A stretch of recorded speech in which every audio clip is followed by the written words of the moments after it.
J'ai une collègue féminine qui me parle parfois sèchement, et il semble qu'elle ait simplement mal compris. En raison de son comportement, tout le monde la regarde avec suspicion. Donc, quand j'essaie de discuter avec elle, elle ne m'écoutera pas. En tout cas, tu es sur mon chemin.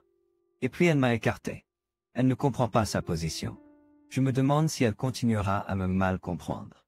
Ne m'écoutait pas. Donc, quand j'ai essayé de discuter avec elle, elle ne m'écoutait pas. En tout cas, tu es sur mon chemin. Et puis elle m'a écarté. Elle n'aime pas position. Je me demande si elle continuera de me mal comprendre. Je m'appelle Kevin et j'ai 35 ans. Je suis un employé de bureau blanc. Mon père est le président de l'entreprise et a développé l'entreprise qu'il a héritée de mon grand-père. Je travaille pour l'entreprise de mon père et suis basé au siège social. Mais nous avons également 3 filiales distinctes. Mon père est une personne gentille et a même embauché des personnes qui ont du mal à joindre les deux bouts. La plupart des gens qui l'embauchent de cette manière sont reconnaissants envers mon père et travaillent dur, et beaucoup d'entre eux deviennent des atouts précieux pour l'entreprise. Mon père ne recrute généralement pas à grande échelle car il interviewe chaque candidat lui-même. Lorsqu'il y a un problème avec un employé, mon père s'assure de l'interviewer même s'il est occupé car il sait que beaucoup des employés qui ont causé des problèmes ont été embauchés sans avoir été interviewés par lui. Cependant, il y a encore des gens qui ont des idées fausses. En particulier, Chloé, la fille du président de notre société affiliée, a la pire réputation selon mon père. Elle a travaillé pour une autre entreprise auparavant, mais l'entreprise a fait faillite et elle a perdu son emploi. Quand Chloé n'a pas pu trouver de nouveau travail et que le président de la société affiliée a demandé des conseils à mon père, il l'a interviewé et a décidé de l'embaucher. À l'époque, il y avait un poste vacant car quelqu'un avait quitté et mon père a envisagé de ne pas l'embaucher en raison de son attitude terrible pendant l'entretien. Comme ils étaient en sous-effectif et que le président de la société affiliée le suppliait de la considérer, mon père l'a embauché. En conséquence du mauvais traitement, les plaintes ont commencé à affluer de la société affiliée et j'ai également entendu parler d'elle en tant que responsable du développement des talents. Kevin, as-tu entendu? Apparemment, la fille du PDG de la filiale a fait une erreur dans ses commandes à nouveau.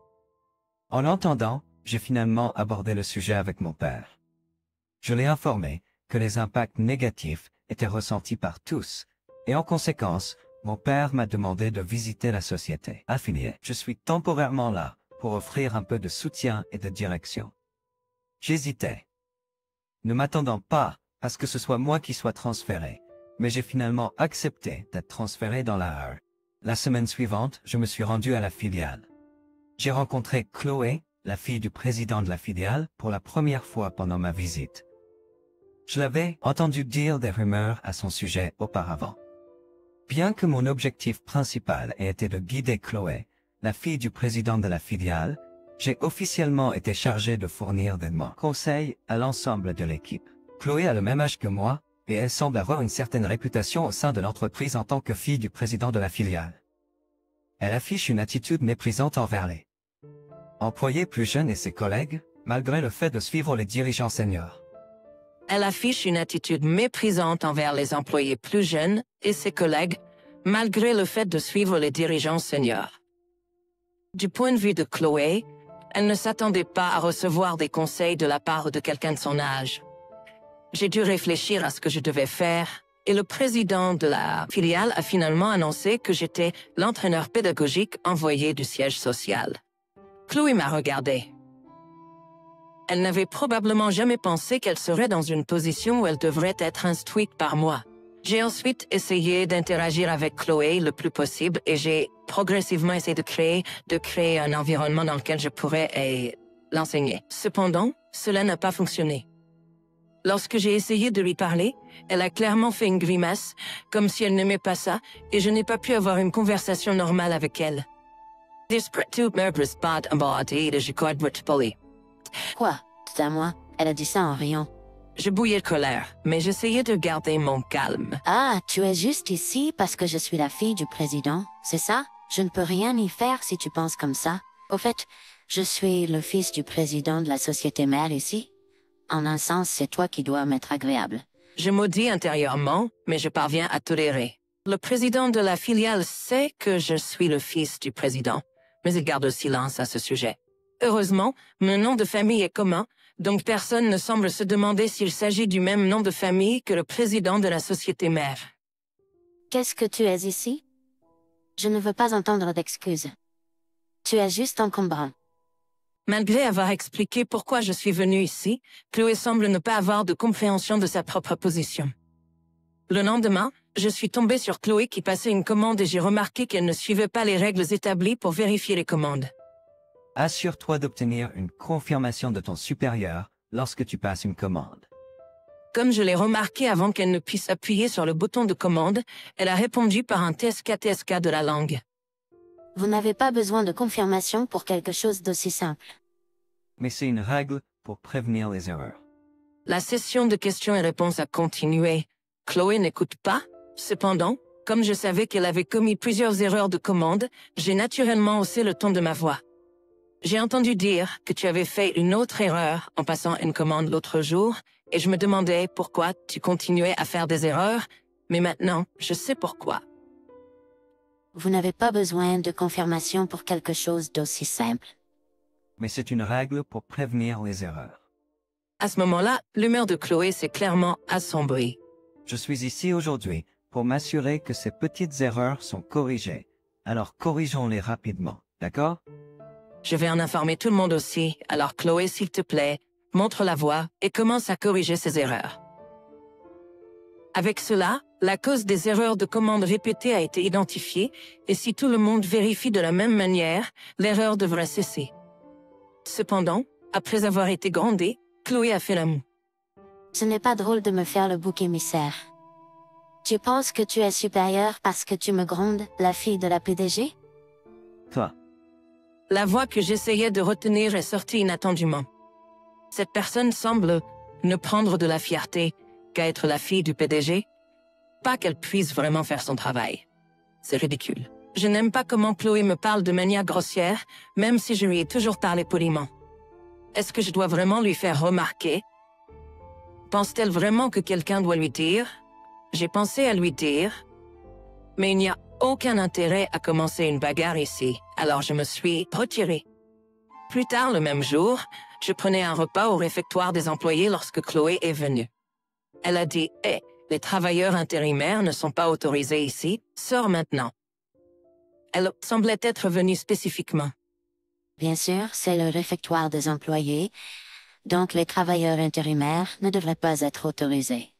Vous devriez comprendre cela, si vous y réfléchissez un peu. Elle a dit cela avec un rire dédaigneux.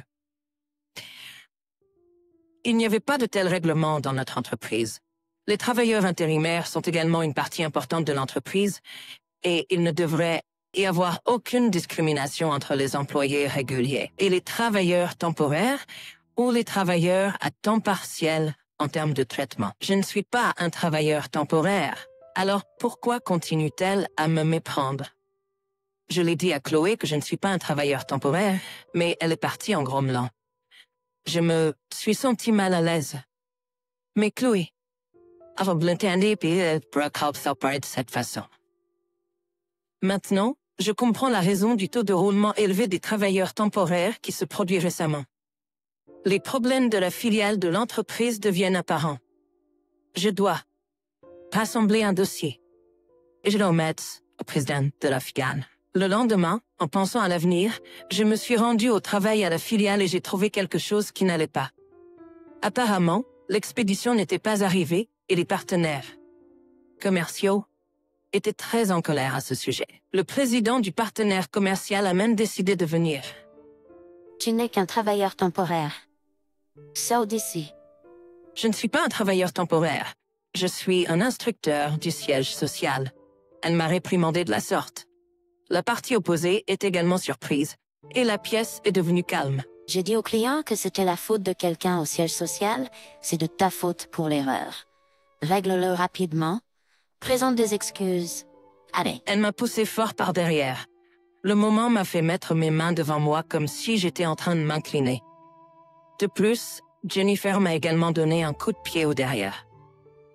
Allez, excuse-toi, elle m'a dit encore et encore. À ce moment-là, le PDG de l'entreprise cliente m'a tendu la main et je l'ai prise en me relevant.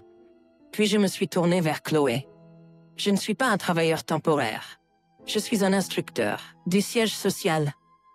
Oui, Je ne suis pas un travailleur temporaire. Je suis un instructeur du siège social. Elle m'a dévisagé en le disant.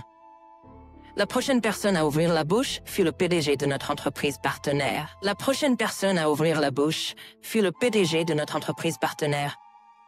Tu dois être Kevin, non? Le client faisait initialement des affaires avec notre siège social, mais maintenant, ils font des affaires avec notre filiale. Le PDG de l'entreprise partenaire s'appelle Jean. Jean est allé à l'université avec moi et a pris la relève après le décès de son père, il y a quelques années. Jean et moi sommes de bons amis parce que nous avons tous deux fréquenté la même université et que nous avons souvent discuté quand il nous rendait visite au siège social. Nous sommes pas vite, man. Je savais que j'allais venir aujourd'hui. Je pensais pour discuter. Mais maintenant, regarde ce qui s'est passé. eh bien, qu'est-ce que tu veux dire? J'ai ignoré Chloé et j'ai expliqué la situation de transaction à Jean. Heureusement, j'avais compris la situation avant que j'en arrive. Le colis manqué était un produit que nous avions également en stock dans notre siège social, alors j'avais organisé sa livraison. Depuis là, le siège tape a été moins scans pour la pointe et j'en ai fait en premier, mais à ce moment-là, Greta's Taprich scanners d'acquitté, les étiquettes en été, Jean soulagé m'a remercié, mais c'était de notre faute. Chloé, cependant, qui était responsable de la situation, n'a pas pu s'excuser pour son attitude.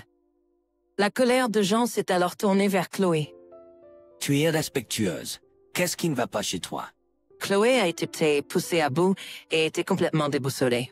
Je suis la fille du président de cette entreprise, alors je dois protéger cette entreprise. Il vient du siège social, donc il ne sait rien des affaires de la filiale, mais il s'en mêle sans ma permission. Tu es la fille renommée de la PDG de cette filiale problématique, n'est-ce pas? Tu n'as montré aucun signe de protection de cette entreprise du tout. Et ne me dis pas que tu ne sais pas qui il est. Jennifer a finalement relevé la tête et nous a regardés, Jean et moi. C'est un excellent endroit au siège et le fils du PDG de l'entreprise du siège. Le fils du PDG du siège. Elle m'a regardé alors j'ai sorti ma carte d'identité d'employé.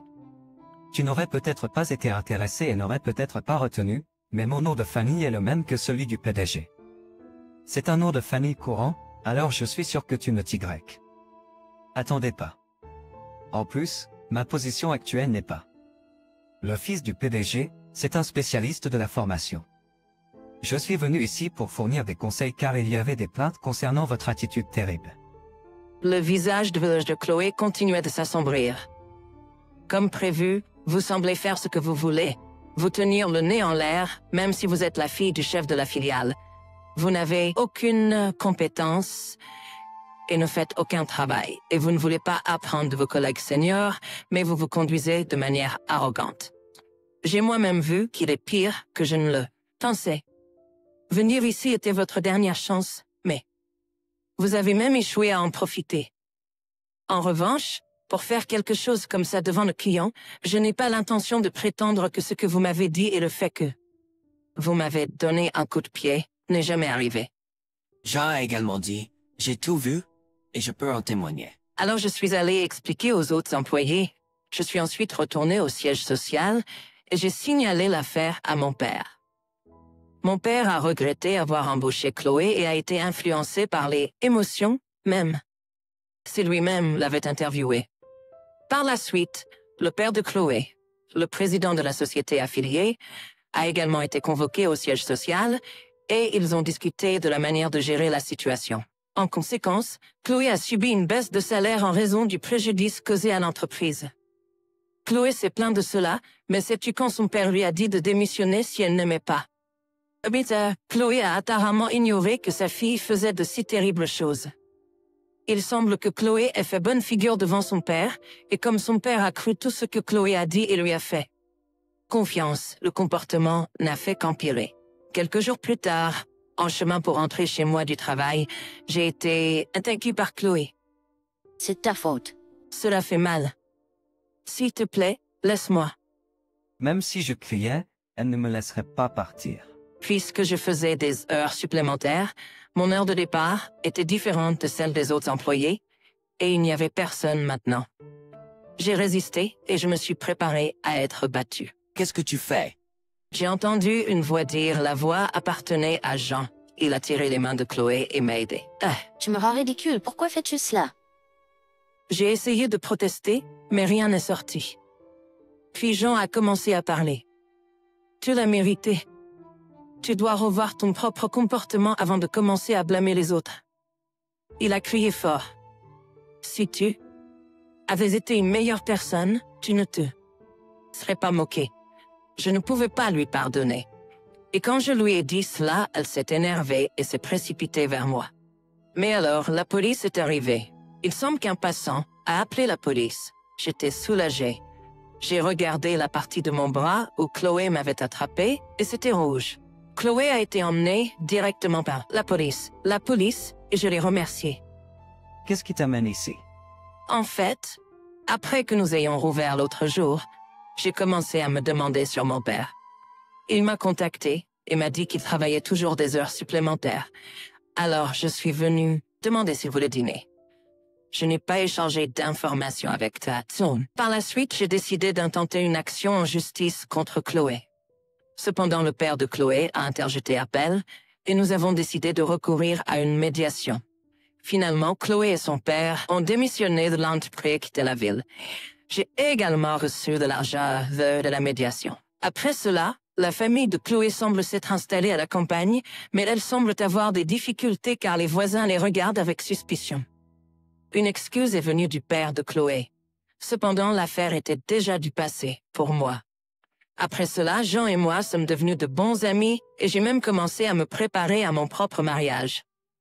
Mon père était heureux, mais il s'inquiétait de mon départ de l'entreprise après mon mariage. J'aime mon travail et je veux aussi fonder une famille heureuse. Je n'ai pas encore décidé, mais je sais que je serai heureuse quoi qu'il arrive. Désormais, je peux simplement être avec les personnes que j'aime.